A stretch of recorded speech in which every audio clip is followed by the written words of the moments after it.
Aló, buenas tardes hermanos, bienvenidos. Les habla el pastor Martín Lizárraga de Oasis de Salvación, aquí en Tucson, Arizona. Y bueno, pues como todos los miércoles es un gusto poder reunirnos a través de las cámaras y de los hermanos presentes para tener nuestro acostumbrado estudio bíblico. Que más bien es una charla tratando de encontrar sentido a ciertos temas, a ciertos pasajes, como es el caso del libro Apocalipsis ahora, ¿verdad? Así es que los invito a que tengan su Biblia por ahí a la mano. Vamos a trabajar en el capítulo 1 del libro Apocalipsis, versículo del 9 al 20. Les recuerdo que cualquier pregunta que tenga, comentario, vamos a estar muy complacidos en poder responderle. Si usted tiene sobre el tema alguna pregunta, también por favor escríbanosla, o si tiene alguna duda, si no es del tema, se la contesto posteriormente. Y si hay algún tema en particular también, ¿verdad?, que le gustaría a usted conocer, también estamos para servirle. Así es que sean ustedes bienvenidos, amigos, familia, hermanos en Cristo, y todos aquellos que estén interesados. Así es que me da mucho gusto que nos estés acompañando, viendo que la audiencia a través de la plataforma de Facebook se ha ido incrementando, y eso es un gusto. Y recordemos que todo esto es para la honra, la gloria de nuestro Señor, del Padre. Así es que vamos a empezar y lo invito a leer el versículo 9 del libro Apocalipsis. Para empezar nuestro comentario, vamos a ir leyendo, vamos a ir capítulo 1 del libro Apocalipsis, versículo 9 al 20. Vamos a ir leyendo y comentando. Así es que eso nos va a dar la oportunidad, ¿verdad?, de ir aprendiendo cosas nuevas, de ir introduciéndonos en este libro, pues tampoco estudiado. Yo pienso, y esto ya es una aseveración personal, creo que se debería dar, vamos a decirlo de esta manera, el mismo tiempo de estudio para cada uno, como se le da a cada uno de los otros libros de la Biblia, tanto del Antiguo Testamento como del Nuevo Testamento. Recordemos que estuvimos diciendo en la ocasión pasada que el libro de Apocalipsis es una carta, y es una carta con la intención de levantar la moral, de motivar, de sacar adelante el ánimo de las personas de la iglesia joven en ese tiempo, de la iglesia primitiva, cuando estaba empezando la iglesia fundada por nuestro Señor Jesucristo a través de sus apóstoles. Así es que en ese tiempo había empezado una persecución de parte del imperio reinante, del imperio de Roma, y esto había ocasionado que empezaron a llegar falsos maestros, empezaron a llegar personas a estar ingiriendo, metiéndose en los asuntos de la iglesia con doctrinas falsas, con persecución en cuanto a las reuniones que se hacían en ese tiempo. Entonces todo esto trajo como consecuencia que la iglesia empezara a, vamos a decir así, desanimarse. Entonces el Señor Jesucristo, a través de su siervo Juan, hace y le pide a Juan que escriba esa carta y se la lleve a ¿quién? A sus siervos. ¿Para qué? Para que le recuerde que Él está presente en cada momento de la vida de la iglesia, que tiene planes y que la victoria es de Él. Y eso necesitamos recordarlo nosotros también en nuestra actualidad. Así es que vamos a empezar, lo invito a leer ahí en su lugar, ¿verdad? Vamos a leer el versículo 9 primeramente y vamos a comentarlo. Yo, Juan, vuestro hermano y copartícipe vuestro en la tribulación, en el reino y en la paciencia de Jesucristo, estaba en la isla llamada Patmos, por causa de la palabra de Dios y el testimonio de Jesucristo. Amado hermano, el libro de Apocalipsis es toda una aventura. Reflexionando un poquito en esto, el cristianismo de este mundo actual ha vendido una fe sin responsabilidad. El cristianismo en nuestros tiempos, ¿verdad?, ha sido irresponsable en cuanto a la fe. Y nos ha dado, por supuesto, una vida de dolor, criando cristianos débiles.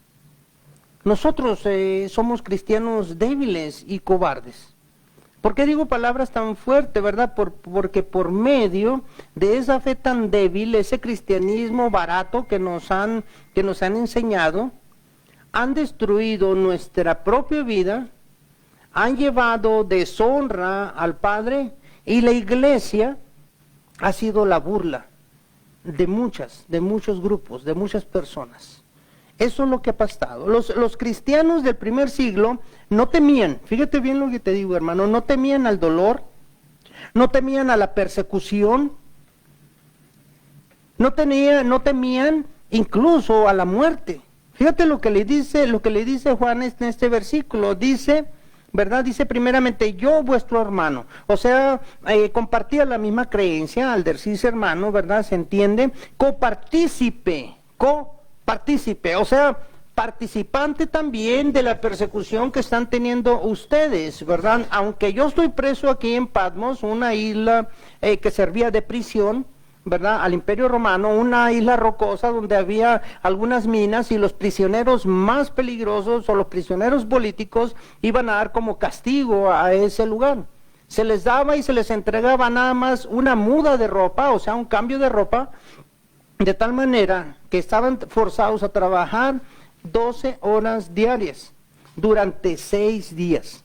De tal manera que esa ropa pronto se diluía, se desgastaba, y quedaban prácticamente desnudos, trabajando o en trabajos forzados. Y les dice el apóstol, ¿verdad? Juan le dice, copartícipe, o sea, participo yo, ¿verdad?, de vuestra tribulación, diciéndoles, es cierto, ustedes están sufriendo ahí en Éfeso, o alrededor de Éfeso, donde estaban dirigidas las 7 iglesias, donde esta carta inicialmente fue mandada, y les dice, ¿sabes qué? Es cierto, ustedes están sufriendo, pero yo también soy partícipe de ese sufrimiento, en el reino. O sea, ¿en qué? En la fe de Cristo Jesús y en la paciencia de Jesucristo. Amado hermano, el creyente tiene que aprender a desarrollar la paciencia. La paciencia, ¿por qué? Porque no es en el tiempo en que nosotros queremos, no depende de nosotros el establecimiento del reino de Dios aquí en la tierra. Entonces, ¿de quién depende? Del mismo Padre. ¿Cuándo? Nosotros no lo sabemos, ni siquiera el mismo Jesucristo, ni siquiera los ángeles, dice la Biblia. Por lo tanto, nosotros tenemos que empezar a desarrollar paciencia. Y la paciencia no se trata de esperar sin hacer nada. Se trata de día con día desarrollar nuestra fe, estudiar lo que Dios quiere, buscar cómo complacerle y dejar un poco de irme complaciendo yo. Ese es el detalle en el cristianismo actual. Nosotros queremos ser bendecidos, queremos que nos provea el Señor casa, que nos provea dinero, que nos provea una iglesia con refrigeración, con estacionamiento para 300 carros, ¿verdad? Una iglesia con calefacción para el tiempo de frío, asientos cómodos. Cuando la verdad es que los primeros creyentes sufrían por mantener la fe que tú y yo desechamos como si nada. Así le dice Pablo, ¿verdad? Partícipe yo también de esa persecución del reino y por el reino de Jesucristo. Y dice, estaba yo en la isla de Patmos, llamada Patmos. ¿Por causa de qué? ¿Por qué estaba Juan preso? ¿Por causa de qué? Ahí mismo lo dice, de la palabra. Por la palabra de Dios, o sea, por mencionar, por hablar, por compartir el evangelio del Señor. Yo estoy prisionero, copartícipe. Y acordémonos de que era copartícipe Juan, de la tribulación. ¿Qué significa tribulación? ¿Qué significa dolor, presión, angustia? San Juan, en este caso el apóstol Juan, puede entender cualquiera que sea nuestra tribulación. ¿Cuál es tu tribulación ahora, hermano? ¿Qué podemos decir? Ay, no, es que el pastor no me saludó ahora. Ay, es que la hermana no me vio, no me saludó. Esas son nuestras quejas ahora. No me gustó la alabanza. Es que la música no es lo que yo creo en la iglesia. Yo quisiera que se cantara pura música sacra. Yo quisiera que se cantara con órgano. Yo quisiera que se cantara con guitarra. No me gusta que los hermanos lleven vestido. No me gusta que lleven pantalones. Fíjate lo que somos nosotros o por lo que nos estamos quejando. ¿Cuál tribulación en nuestra iglesia, hermano? ¿Cuál tribulación? Muchas veces vamos a la iglesia sin la Biblia. Muchas veces estamos en la iglesia, ¿verdad? Y en lugar de estar adorando, estamos platicando con el vecino. ¿Cuál dolor en nosotros, hermano? ¿Cuál tribulación? No hay, la verdad no hay. El dolor, hermano, que vivían estas personas, ellos lo tomaron de la manera correcta. O sea, el dolor tiene la capacidad de hacernos, durante la tribulación, ¿sí? De hacernos reflexionar y cambiar y así ser instrumento de Dios para contribuir a los cambios que son de ellos. Cualquiera que sea tu tribulación ahora, ¿cuál es? Puedes estar perdiendo o puedes haber perdido un ser querido. Puedes estar viviendo problemas matrimoniales, puedes estar viviendo el dolor de un hijo enfermo, cualquiera que sea, hermano, ese dolor. Tenemos nosotros que tomarlo como aquellas personas, ¿verdad? ¿Cómo lo tomaban aquellas personas? Con agradecimiento. No preguntando por qué, sino para qué. Porque el dolor, hermano, tiene un objetivo en nuestra vida. Dios permite que sus hijos, que su pueblo sufran el dolor, ¿para qué? Con un objetivo. Con el objetivo de enseñarnos, con el objetivo de madurar, de crecer, de tomar mejores decisiones, de tomar las decisiones que lo honren a Él. Eso estaba sufriendo Juan en ese tiempo, en esa isla, ¿verdad? Esa isla de trabajos forzados. No tenían más a dónde ir, no tenían ni siquiera guardas porque ellos no podían salir de la isla. ¿Y por qué estaba ahí Juan? ¿Por qué fue castigado? Amado hermano, fue castigado por la palabra del Señor. ¿Te cuesta a ti hablar del Evangelio? ¿Alguien te puede arrestar porque hablas de Jesús? ¿Alguien te puede llevar a la cárcel? ¿Alguien te puede castigar porque hablas de Jesús? Entonces la verdad, hermanos, ¿por qué no hablamos? ¿Ven lo que la carta de Apocalipsis es una aventura que nos recuerda, nos refleja a nosotros, nos pone en la cara lo que le costaba el cristianismo a aquellas personas y lo que nos cuesta a nosotros? No hay punto de comparación. Verso 10, dice, yo estaba en el Espíritu en el día del Señor y oí detrás de mí una gran voz como de trompeta. En el Espíritu. ¿Qué quiere decir Juan cuando dice en el Espíritu? Yo estaba en el Espíritu. Primeramente, déjame recordarte que el Espíritu es lo contrario a la carne. ¿Sí? ¿Qué es la carne? La carne es las concupiscencias, la carne es todo lo contrario a lo que Dios quiere. Nuestra carne es la que no nos deja ir a la iglesia, a la escuela, al trabajo. Si por la carne fuera, ¿verdad? Nosotros estuviéramos acostados todo el día viendo películas, haciendo nada. Eso es la carne nada más quiere complacerse. La carne es la parte más egoísta de nuestro ser. La carne es aquello que nos impide amar. Al contrario, quiere que nos amen, quieren que nos complazcan a nosotros. El Espíritu nos dice, ¿verdad?, que es, como dice la palabra, es mejor dar que recibir. El Espíritu le gusta amar, pero la carne no quiere amar. Entonces, cuando dice Pablo, ¿verdad?, cuando dice Pablo, por ejemplo, en Gálatas 5:16, no satisfagáis los deseos de la carne, porque la carne y el Espíritu, ¿qué, hermano?, chocan.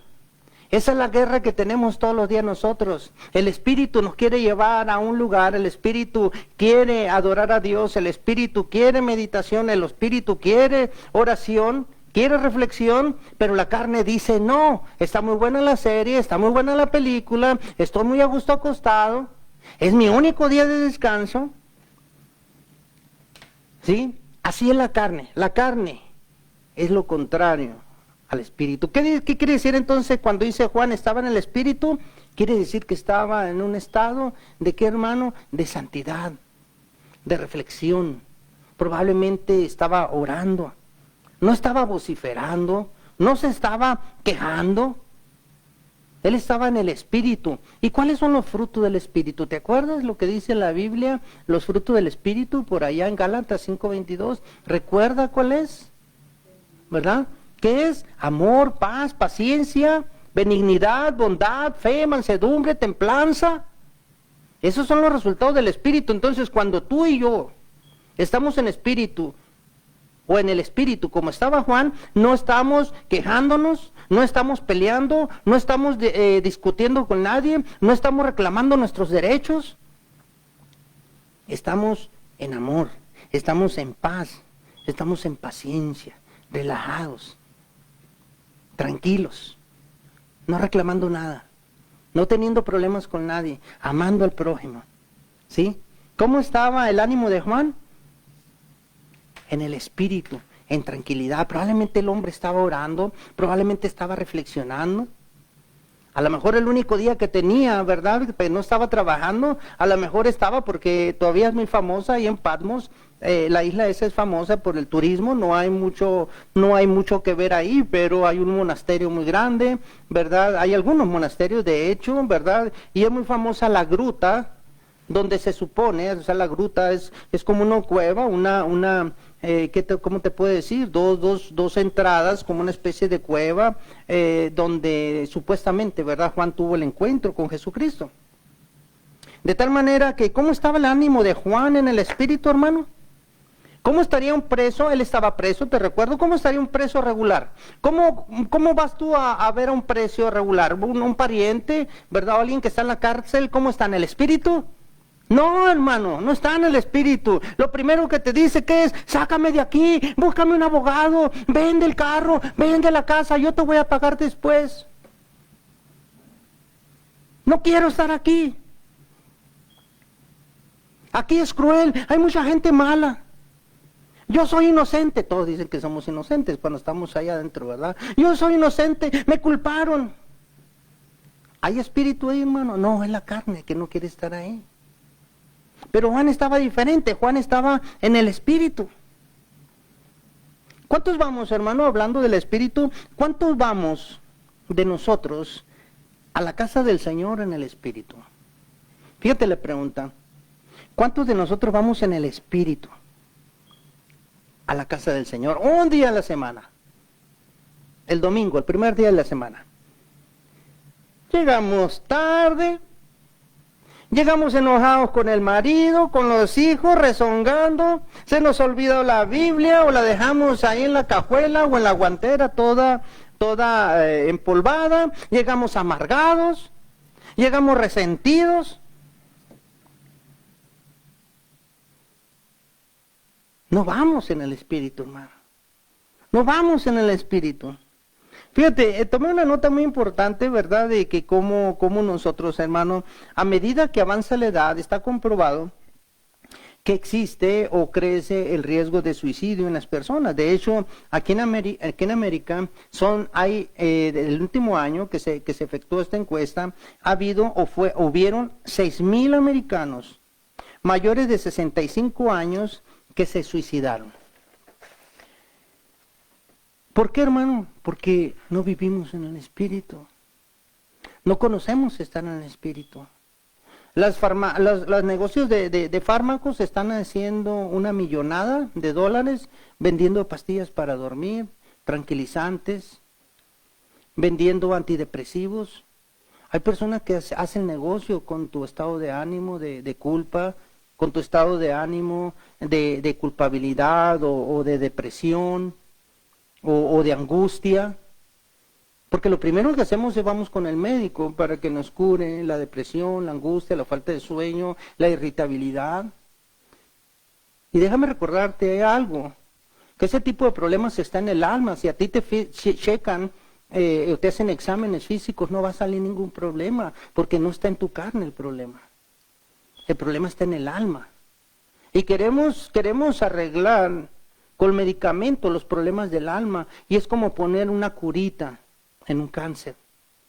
Te va a ayudar momentáneamente, Pero la verdadera cura no viene de los fármacos, la verdadera cura es reconocer, es reconciliarnos con el Señor y es empezar a buscar cómo vivir en el Espíritu, porque no vivimos en el Espíritu, ¿verdad? En el Espíritu, hermano, no nos sentamos a lamentar, a maldecir la vida, ni las circunstancias que nos rodean, ni cómo vives o cómo viviste. No nos sentamos a decir, ¿por qué nací en esa familia? Si mi papá era tan borracho. Si estamos o vivimos rodeados de drogas en el barrio donde crecí, ¿por qué? En el Espíritu, hermano, no hay queja. Hay aceptación, hay agradecimiento por la oportunidad de vivir cada día.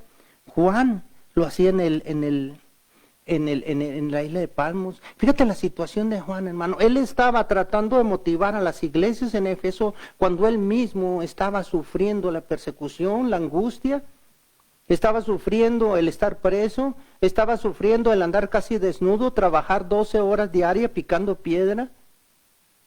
¿Se quejaba él?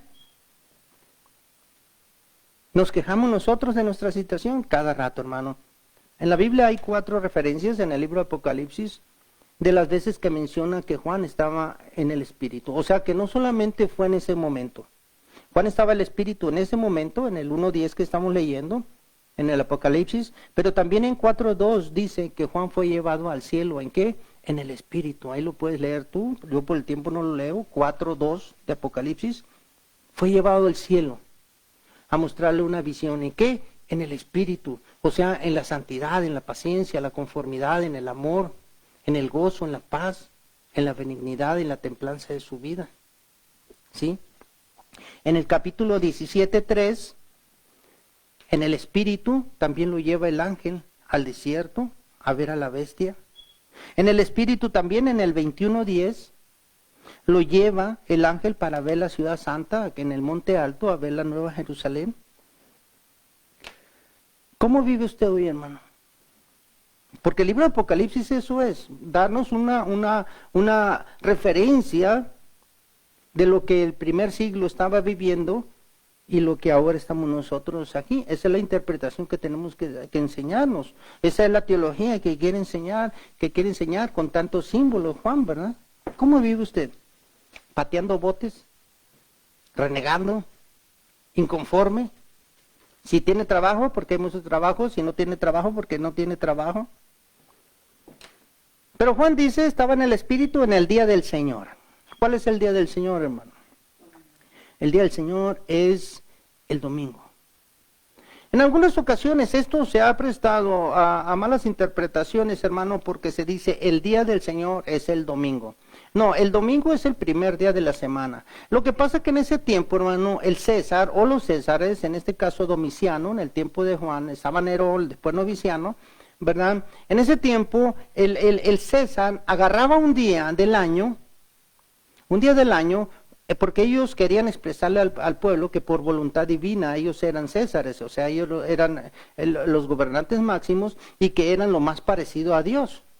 De tal manera que ellos ordenaron que un día en el año la gente tenía que pasar sobre su palacio y encender veladoras, antorchas, encender incienso, o sea, ese era el reconocimiento del día del Señor. ¿De quién? Del César. Nuestro día del Señor en la fe, ¿cuándo es? Pues es en el domingo, es el primer día de la semana, pero también el día del Señor quiere decir, o se puede interpretar como juicio. El día del día del Señor es cuando el día de la furia del Señor, de la ira, ¿verdad? Por el pecado en el mundo, se manifiesta en ¿qué? En dolor. Se manifieste en ¿qué? En la ira de Dios. Por eso es que nosotros cuando leemos el primer día de la semana, interpretamos que es el domingo, como dice Hebreos 10:25, no dejando de congregarnos como muchos tienen por costumbre, ¿verdad? Así es que nosotros el día del Señor, ¿cómo vamos, hermano, a la iglesia? ¿verdad? O nos quejamos porque no hay aire acondicionado, vivimos, ¿verdad? Quejándonos siempre, estamos siempre criticando al hermano, a la hermana, que fue o no fue, ¿verdad? Que vive en pecado, que no vive en pecado, el chisme, todo menos estar en el Espíritu.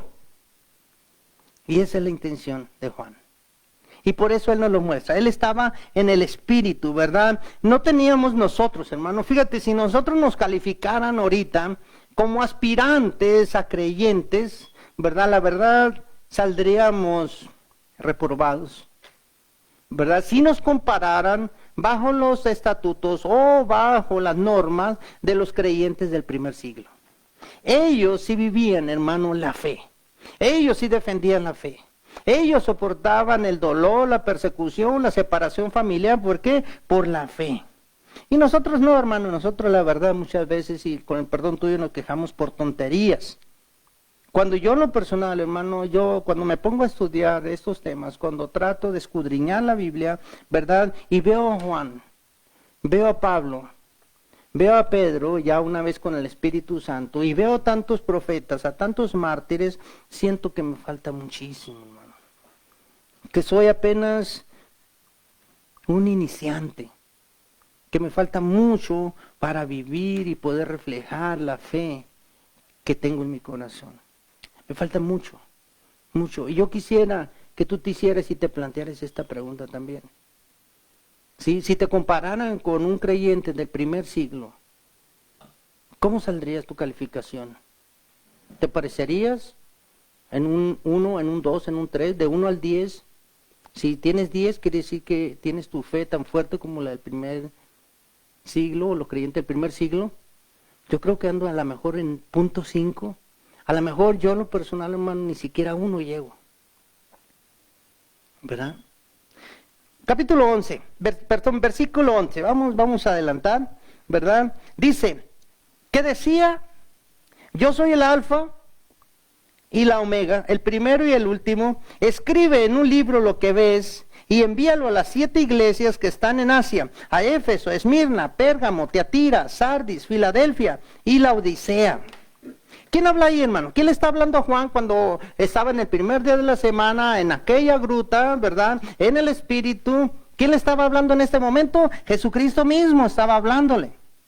Y Jesús le dice, ¿verdad? Tienes que escribir. No le está preguntando. Le dice, ¿verdad? Tienes que escribir.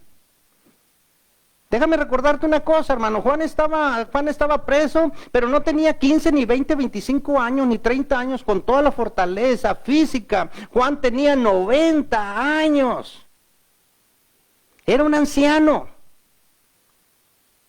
Hay personas que a los 50 años ya nos sentimos viejos, nos estamos quejando de todo, y ya tenemos, ¿verdad? En el botiquín, en lugar de tener desodorantes, lociones, perfumes, ¿verdad? Tenemos como 40 tipos de pastillas, jarabes y ungüentos. Así es que Juan tenía 90 años, querido hermano. Y Jesús le dice, ¿verdad? Tú no puedes rendirte todavía, sabes que yo te necesito, tú tienes que escribir. Tu tarea todavía no ha acabado, aunque estés viejo. Tu tarea todavía no ha terminado, aunque estés encarcelado. No importa dónde estás, aún puedes cambiar las cosas, aún puedes darle un respiro al mundo. Fíjate, hermano, qué precioso esto. ¿Cuántas veces nosotros, hermanos, creemos que todo está acabado para nosotros? ¿Cuántas veces nos sentimos derrotados, perdidos?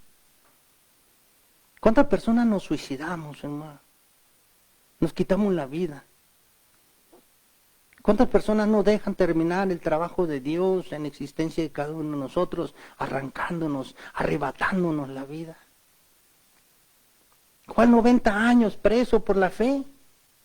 Pero ¿sabes una cosa, hermano? Cuando tú y yo nos sentimos acabados, perdidos, cuando ya no tenemos más esperanza, cuando estamos y nos sentimos derrotados, apenas Dios está empezando en tu vida. Cuando tú estás derrotado es cuando Dios empieza contigo. Es el inicio. Cuando te botan del trabajo, cuando te divorcias, cuando te llega la edad, cuando sientes que estás viejo, un divorcio en tu vida, una enfermedad, quizá para ti es el fin. ¿Te quieres encerrar en una cama, arroparte hasta la cabeza y no salir todo el día, ni recibir llamadas, ni hablar con nadie? Para Dios es el inicio. Cuando tú estás en derrota, Dios está en victoria. Y cuando tú te sientes fuerte y victorioso, Dios no está ahí. Dios está cuando tú estás derrotado. Escribir este libro es para la posteridad. Juan escribió este libro no solamente para la iglesia en ese momento, sino para la posteridad, o sea, para el futuro. A pesar de que este libro, hermano, muchas veces infunde miedo, en otras infunde, por ejemplo, apasionamiento, pero la verdad es que este libro, hermano, trata de infundir motivación, alegría, esperanza, aún en los cristianos light del siglo XXI como tú y yo, que no estamos impuestos a sufrir. No nos gusta el dolor, somos hedonistas, no nos gusta el batallar, no nos gusta el sufrir. No creemos que el sufrimiento es parte de nosotros, pero te voy a decir algo, hermano, no puedes conocer la felicidad sin conocer la tristeza, no puedes reconocer la sanidad si no tienes o no has conocido la enfermedad. No puedes ver la luz del día si no has pasado por la noche. Si tú le reniegas o tratas de adormecer el dolor en tu vida o tratas de no enfrentarlo, arreglarlo, estás negando también la felicidad que puede llegar a tu vida. Porque la felicidad y el dolor están muy juntas. Van de la mano. Siempre estamos en un movimiento, en un constante mover. De la felicidad se brinca al dolor, a la tristeza, pero de la tristeza también se brinca a la felicidad. No sé cuál sea en este momento, hermano, y lo escribí aquí para que no se me olvidara esta pregunta. No sé cuál en este momento sea tu Patmos, o sea, no sé cuál sea en este momento tu sufrimiento, tu tribulación. Pero te quiero recordar algo, así como Juan, aún en medio de las circunstancias adversas, a lo mejor no cambias el mundo. A lo mejor no puedes cambiar ni siquiera a la persona que vive contigo, a las personas que viven contigo. Pero sabes una cosa, cuando tú te decides a darle oído a lo que Dios quiere para ti, lo que va a cambiar es tu visión. Lo que va a cambiar es tu manera de concebir la vida. Le vas a ver el verdadero valor. Vas a ver que tu valor no está en otra persona.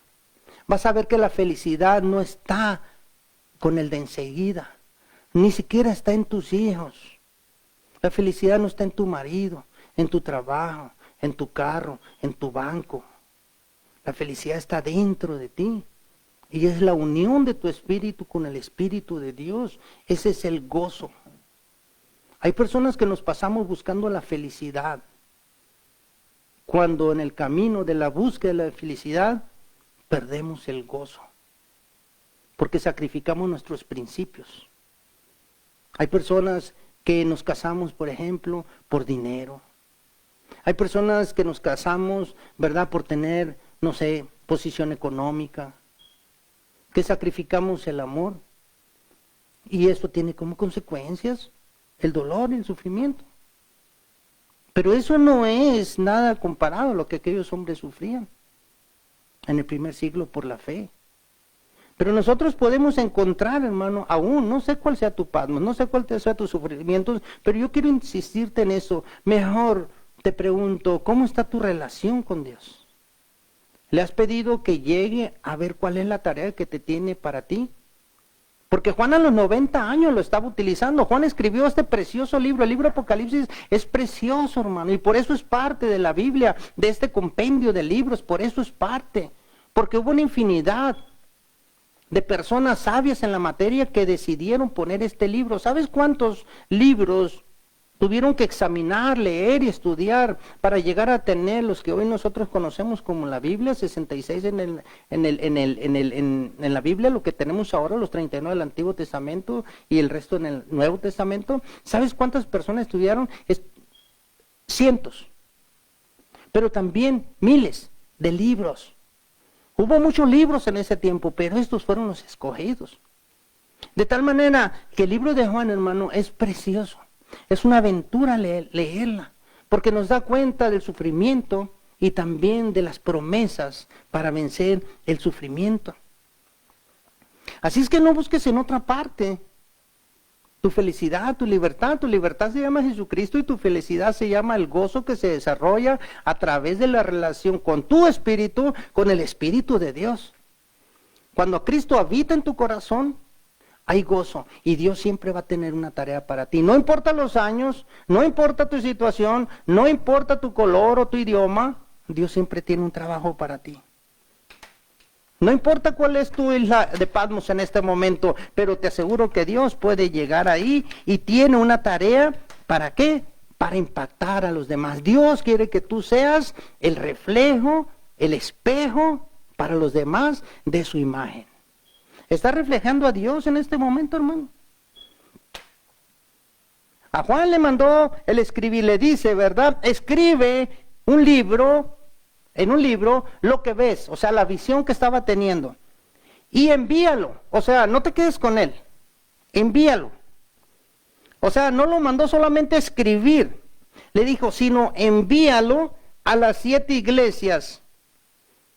¿Por qué a ellas? ¿Por qué escogió esas iglesias? Había más iglesias, a lo mejor probablemente porque 7, digo, es una deducción, ¿verdad?, personal. A lo mejor porque 7 en el judaísmo significa plenitud, significa cumplimiento. Pero aún ese libro, ¿verdad?, es para nosotros, nos sigue alimentando también, es para la iglesia. Las 7 iglesias, ¿verdad?, eran, por decirlo de alguna manera, el inicio. Pero eso a través de la historia nos ha ido alimentando y haciendo crecer al resto de las iglesias en el mundo. ¿Sí? Le dijo, no te quedes con él. Hermano, nosotros cuando recibimos el gozo, nuestra relación con el Señor, nos quedamos con él. Vamos los domingos y recibimos una palabra, una predicación. Yo hablo en nombre de los pastores que son utilizados por el Señor, ¿verdad? Y es un gran esfuerzo conectarse con Dios, no conectarse con Él, sino buscarlo en oración, buscarlo en estudio, en escudriñamiento de su palabra, para que Dios se digne a dar un mensaje para la iglesia. Escuchar el sermón, hermano, los domingos, el primer día de la semana, es una bendición, pero lo recibes tú, y aquí el punto, o la pregunta es, ¿lo compartes o lo aplicas en tu vida? Porque fíjate lo que le dice Jesús a Juan. Escríbelo. Y no le dijo, guárdalo y llévatelo a tu casa y lo pones ahí en el archivo muerto. Le dijo, mándalo. Envíalo. Como dice el apóstol Pablo en la primera carta a los Corintios 9:16, pobre de mí, ¿verdad?, si no anunciara el evangelio. Pobre de mí, Dios lo iba a hacer culpable, Dios lo iba a cuestionar y va a cuestionarnos a ti y a mí también. ¿Qué está pasando con lo que estás recibiendo? ¿O eres una oveja gorda?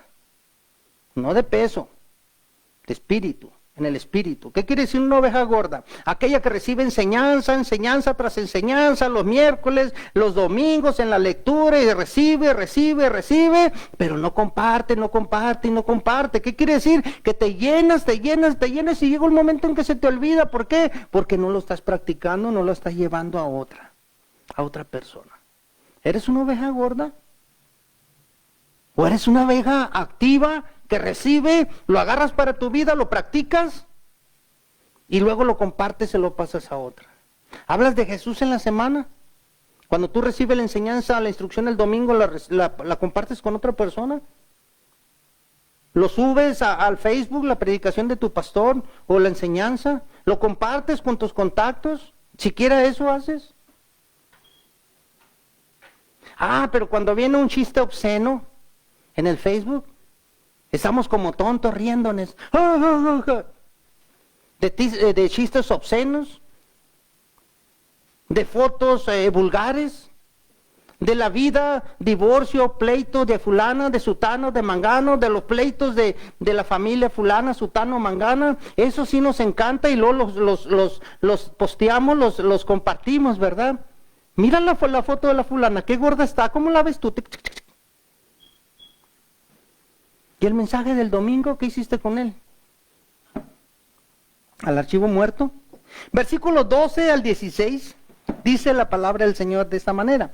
Y me volví, Juan en el espíritu, ¿verdad? Cuando oye la voz de Jesús, Dice, y me volví para ver la voz que hablaba conmigo, y vuelto vi 7 candeleros de oro. Si quieres un candelero, ¿verdad? Pues es una base donde se pone la vela o la lamparita con la flama. Dice, y vi 7 candeleros de oro, y en medio de los 7 candeleros a uno semejante al Hijo del Hombre, vestido de una ropa que llegaba hasta los pies y ceñido por el pecho con un cinto de oro. Su cabeza y sus cabellos eran blancos como blanca lana, como nieve, sus ojos como llama de fuego, y sus pies semejante al bronce bruñido, refulgente como en un horno, y su voz como estruendo de aguas, de muchas aguas. Tenía en su diestra 7 estrellas. De su boca salía una espada aguda de 2 filos, y su rostro era como el sol cuando resplandece en su fuerza. Hoy vemos al Jesús. Esta descripción es del Jesús del Apocalipsis, hermano. No el Jesús que conocimos en los evangelios de Mateo, Marcos, Lucas, Juan. No el Jesús que escupieron, no el Jesús que rechazamos con el pecado, no el Jesús que golpearon, que crucificaron, que traspasaron con la lanza, no el Jesús que despreciaban todos los religiosos y el mismo pueblo. No vemos a este Jesús, hijo de un carpintero allá en un pueblo del norte de Israel. No, Señor, aquí vemos al Rey de Reyes y Señor de Señores, en la verdadera presencia de Jesús, el Hijo de Dios, en toda su amplitud. Y dice Juan que lo vio, ¿verdad?, en medio de 7 candeleros de oro.